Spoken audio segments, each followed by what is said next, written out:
Okay, I'm gonna show you how to replace or drain the oil in a Chevy Express van, 3500 series. It's a G3500 series cutaway.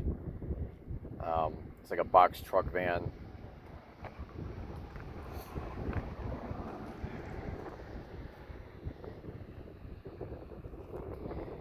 So what I'm using is using this. I think it's a synthetic blend or full. Yeah, it's a synthetic blend. Conventional oil and synthetic mix. You know how they said you can't do that back in the day. Yeah. Oh, it's not the same thing. So yeah, it's going to be on a 6 liter. All right, so I did minimal prep work here. I wanted to show you guys on the filter. Here's a new filter.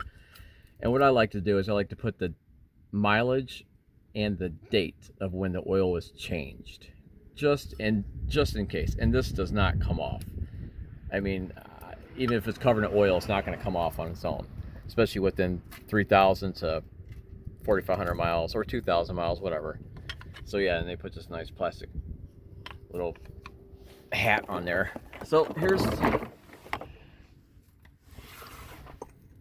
I didn't have to lift this up.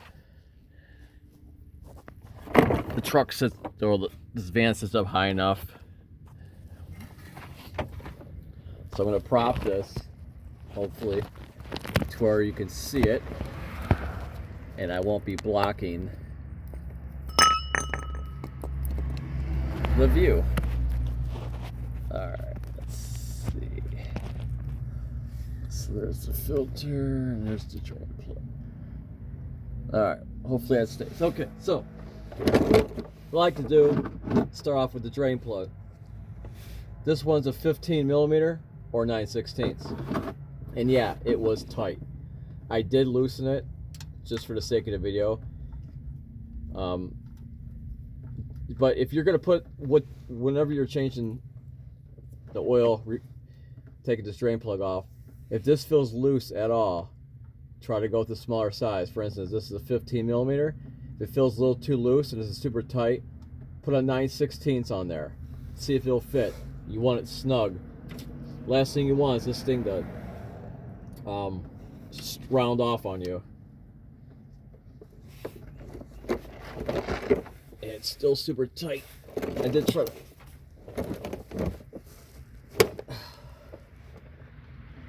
And then sometimes this will get stuck and you got to go back and tighten it to loosen it, and then once you get it going, it's fine. At this point, as soon as it cracks free, I like to go with my hands and see if I can get the rest out by hand.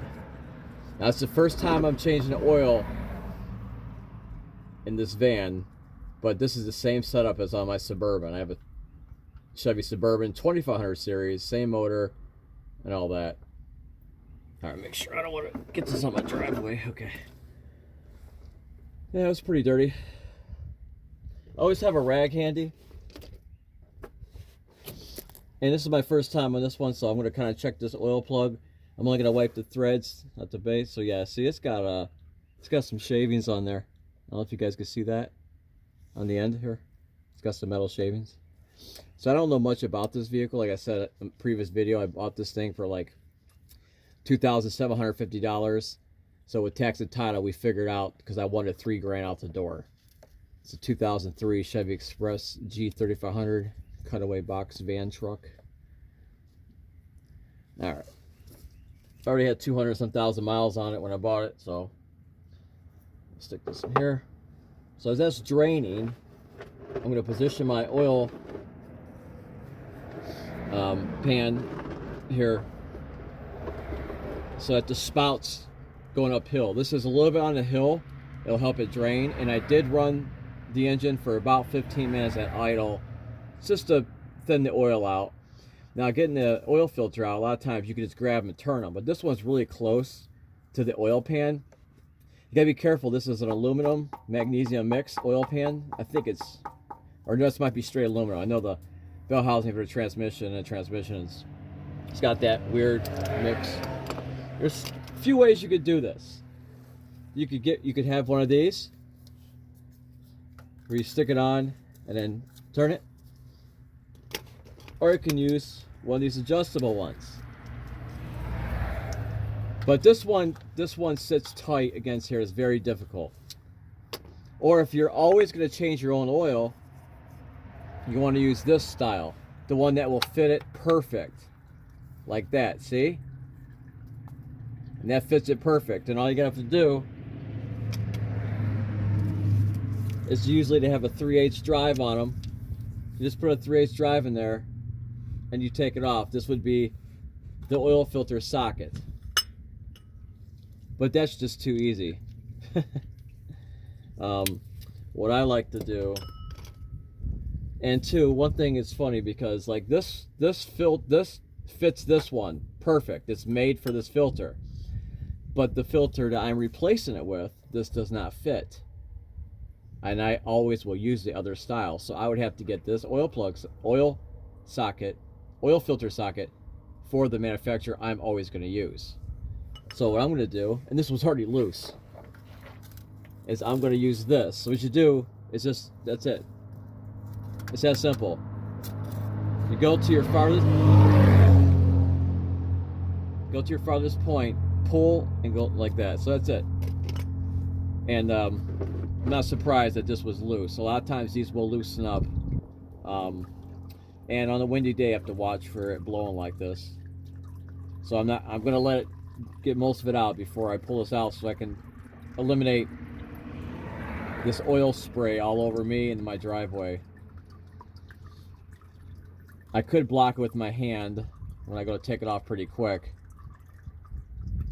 Just gonna give it a minute or 30 seconds here.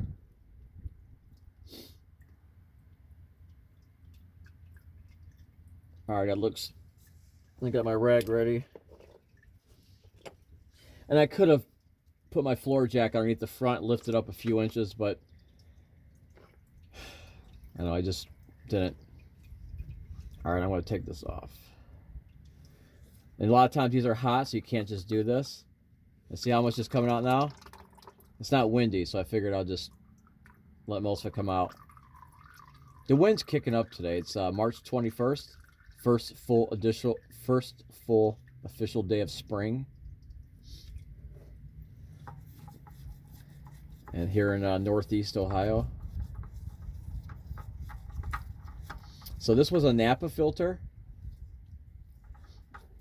I like using Napa, but I've been using Federated Fisher Auto Parts for a very long time, since 1999. All right, so that's that. I'm going to show you guys something here. I'm going to move this up. Let's see if this thing's still recording.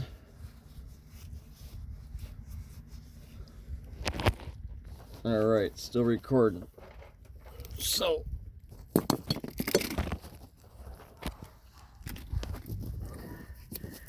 it's a new filter. Like I said, I use a Federated. Take off this cover. And how I oil, they say you're supposed to put fresh oil on here. It's not going to matter. What matters is that you don't have the old rubber seal still stuck on this, because you can try to put this one on. If this rubber seal touches the rubber seal that's stuck on that from the old filter, you're going to have a leak. There's plenty of oil on there. Plenty. And it's not contaminated oil. So I'm just going to screw this one on. I'm not filling it. I do not fill these with oil.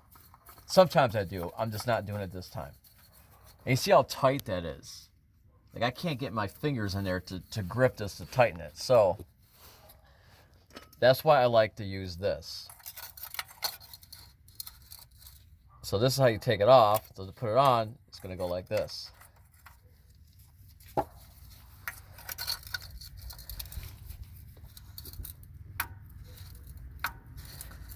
No, you normally don't snug these super tight, or they will leak.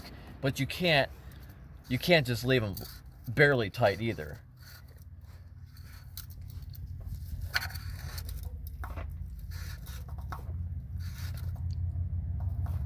So this is probably good here.